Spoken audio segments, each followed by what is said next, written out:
খেলতে এসছেন এবং যারা প্যারেন্টস আছেন তাদেরকে আমি ডিটেলস দিয়ে প্রথমে শুরু করছি, এবং তাছাড়া আমার সামনে যারা বসে আছেন সবাই আসলে আমার হিরো। এই জন্য আমি ফিলিং রিয়েলি অনার্ড যে আপনাদের সাথে আমি সামনে কথা বলতে পারছি, এবং স্পেশালি রফিক ভাই, আমি আপনাকে আসলে অনেক বেশি রেসপেক্ট করি ছোটোবেলা থেকে। আমরা কাছাকাছি বয়সী হবো আর কি, আমি নিয়ার 50, আপনি তো একটু ওভার 50। সিটি কর্পোরেশনের থেকে বলতে চাই একটি কথা, যে এই আয়োজনটি হচ্ছে স্পোর্টস এরিনার একক আয়োজন না, আমরা সহায়তা না, আমরা যৌথ পার্টনার। তো সুতরাং একটা ভুল হতে পারে যে এটা আসলে আমাদের জয়েন্ট ইনিশিয়েটিভ, এবং আপনারা জেনে অবাক হবে যে এই মাঠটি একসময় শেখ পরিবারের দখলে ছিল, এবং এটাকে আমরা অবমুক্ত করেছি। আজকে বাহিরে আপনারা যে সাইনবোর্ডটি আপনারা দেখবেন, সেই সাইনবোর্ডটিতে বনানী চেয়ারম্যান বাড়ির মাঠ সাইনবোর্ড দেওয়া হয়েছে, এবং ঢাকা সহ বাংলাদেশটা পুরোটাই আসলে দখল হয়ে গিয়েছিল। এটা মেটাফরিক্যালি এটা আসলে অন্য দেশের দখলে ছিল, আর প্র্যাকটিক্যালি এটা তাদের দোসরদের দখলে ছিল। এবং একটি পরিবার, শেখ পরিবার, তারা শুধুমাত্র যে দেশের বিভিন্ন ন্যাচারাল রিসোর্স দখল করেছে তা না, আস্তে আস্তে আস্তে আস্তে সব পাবলিক স্পেসগুলো দখল হয়ে গিয়েছে গত 17 বছরে, আপনারা লক্ষ্য করেছেন। এবং তার লাস্ট নমুনা হচ্ছে আরবান ওপেন স্পেস, যেখানে মানুষ খেলাধুলা করবে, হাঁটবে, সেগুলোও তাদের নাতিপুতির নামে কিন্তু তারা এগুলোকে দখল করেছে, সাধারণের কোনো প্রবেশ ছিল না। সুতরাং আমি দায়িত্ব নেওয়ার পরে আমি ঘোষণা দিয়েছি, ঢাকা শহরে আমার অঞ্চলে যেই মাঠগুলো আছে সেগুলো কোনো ক্লাবের আন্ডারে আমরা রাখবো না। আপনারা জানেন যে ধানমন্ডিতে যতগুলো অনেকগুলো মাঠ আছে সেগুলো ক্লাবের আন্ডারে গিয়ে সাধারণ মানুষের অ্যাক্সেস বন্ধ হয়ে গিয়েছে। সুতরাং পাবলিক স্পেসে মানুষের আসা যাওয়া করা, বাচ্চাদের মোবিলিটিটা, এটা একটা রাইটস, অধিকার। সুতরাং এই অধিকারকে আমরা শুধুমাত্র কিছু শ্রেণীর জন্য কিংবা একটা অ্যাফ্লুয়েন্ট ক্লাসের জন্য যদি আমরা ডেডিকেট করি, এটা সামাজিকভাবে আরেক ধরনের বৈষম্য তৈরি করবে, ইনজাস্টিস তৈরি করবে। সেই ইনজাস্টিস যেন না হয়, সেই জন্য আমরা এই স্পোর্টস এরিয়ার সাথে আমরা কথা বলেছি, কথা বলে আমরা তাদের অর্গানাইজিং ক্যাপাসিটিটাকে আমরা অনার করেছি। অনার করে আমরা বললাম যে আমরা সিটি কর্পোরেশন এবং বনানী স্পোর্টস এরিয়া জয়েন্টলি আমরা এই মাঠটি পরিচালনা করব। এই মাঠের আরেকটা স্পেশালাইজেশন আছে, আপনারা জানেন কিনা, এই মাঠ হচ্ছে ঢাকা শহরের অন্যতম অনেকগুলো মাঠের মধ্যে একটি, যেখানে মধ্যে স্পেশাল চিলড্রেন যারা, তাদের জন্য কেয়ার গিভিং সার্ভিস দিয়ে তাদের বাচ্চাদেরকে এখানে কিন্তু এন্টারটেইন করা হয়। সুতরাং ঢাকার স্টোরি যখন আমরা বিদেশে বলি কিংবা গল্প করি, আমরা ঢাকার গল্পগুলো করতে গেলে অনেক সময় ডিফিকাল্টিস হয় যে ঢাকার কোন গল্পটা বলবো, কারণ ঢাকার অতীতের গল্পগুলোই আমরা সবসময় বলতে চাই। নতুন কোনো গল্প কিন্তু আমরা গত 20 বছরে কিংবা মানে সাম্প্রতিক সময় আমরা কোনো ঢাকার গল্প তৈরি করতে পারিনি। এবং ঢাকার গল্প তৈরি করার জন্য আপনারা দেখেছেন যে গত ঈদের পরে আমি একটি ঈদ মিছিলের আয়োজন করেছি, যেটা 400 বছরের পুরাতন মানে ইতিহাস সংস্কৃতিকে আমরা আসলে গেট ব্যাক করাতে চেয়েছি। এবারের পয়লা বৈশাখের মতন এরকম ইনক্লুসিভ পয়লা বৈশাখ আমরা কিন্তু সচরাচর দেখি না।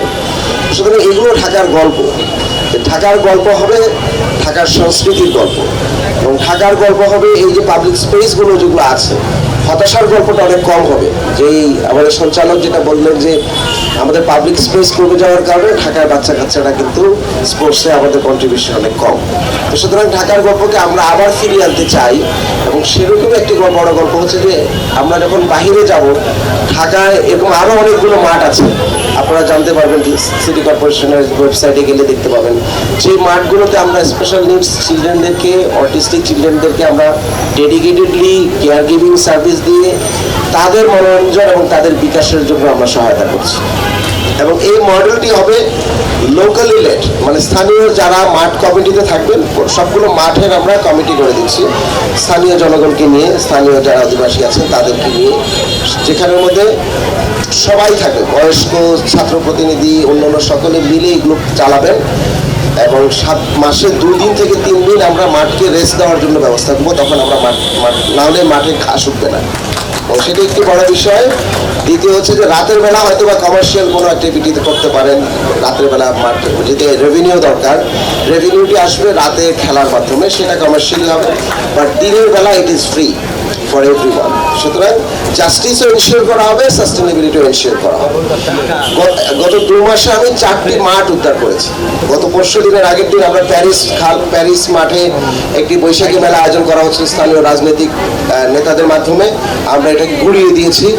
এর আগে আমরা বাউনিয়াতে একটি 12 বিঘার মাঠ উদ্ধার করেছি, যেখানে একটি বড় ফুটবল অলিম্পিক সাইজ ফুটবল মাঠ সাথে একটি ছোট বাচ্চাদের মাঠ থাকবে। কারণ হচ্ছে যে মাঠের ভিতরে ম্যানেজমেন্টের কিন্তু আরেকটা সমস্যা আমরা লক্ষ্য করি। সেটা কিরকম, মাঠে যখন খেলতে যায় তখন বড়রা যখন খেলে বাচ্চাদেরকে সরিয়ে দেয় যে তোরা এখন শর্ট ব্যথা পাবি। তো এটা হচ্ছে আরেকটা এক্সক্লুশনারি, যে কারণে আমরা এই মাঠগুলোর মধ্যে মাদার্স ক্লাব করে দিব। কিছু কিছু মাঠে যেখানে ফ্যাসিলিটি আছে, মারা তার বাচ্চাদেরকে খেলার জন্য সুযোগটা কতটুকু করতে পারেন তারা মাঠ কমিটির সাথে মিলেই নেগোসিয়েটটা করবেন। তো সুতরাং there will be mothers club in many মাঠ, যে মাঠগুলো বড়, আর যে মাঠগুলো ছোট সেখানে মাদারদের রিপ্রেজেন্টেশন থাকবে এবং সিনিয়র সিটিজেনদের রিপ্রেজেন্টেশন থাকবে। সিনিয়র সিটিজেনরা অনেক সময় পান এবং তারা পাবলিক স্পেস ম্যানেজমেন্ট এবং এটা ডেভেলপমেন্ট অনেক বেশি কাজ করবেন। সুতরাং এই প্রত্যেকটি নাইস গুরুত্বপূর্ণ মডেল আমরা ডেভেলপ করছি। আমাদের এখন 25টি মাঠ লিস্টেড আছে, কিন্তু ড্যাপের নকশা অনুযায়ী আমরা দেখেছি শুধু উত্তর সিটি কর্পোরেশনেই জলাধার কেন্দ্রিক পার্ক এবং মাঠের জায়গা আছে 550 একর। জাস্ট চিন্তা করে দেখেন, এবং এগুলো সব দখল হয়ে যাচ্ছে।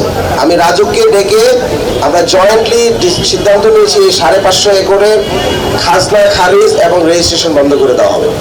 এবং আমরা চিঠি ইস্যু করে দিয়েছি, এই মাঠগুলো যে স্পেসগুলো আছে সেগুলোতে আমরা সাইনবোর্ড দিচ্ছি এবং একটা করে আমরা দখল মুক্ত করব। আমি অলমোস্ট এভরি মান্থ একটা করে মাঠ উদ্ধার করছি, প্রতি মাসে একটি করে মাঠ আমরা উদ্ধার করতে চেষ্টা করব।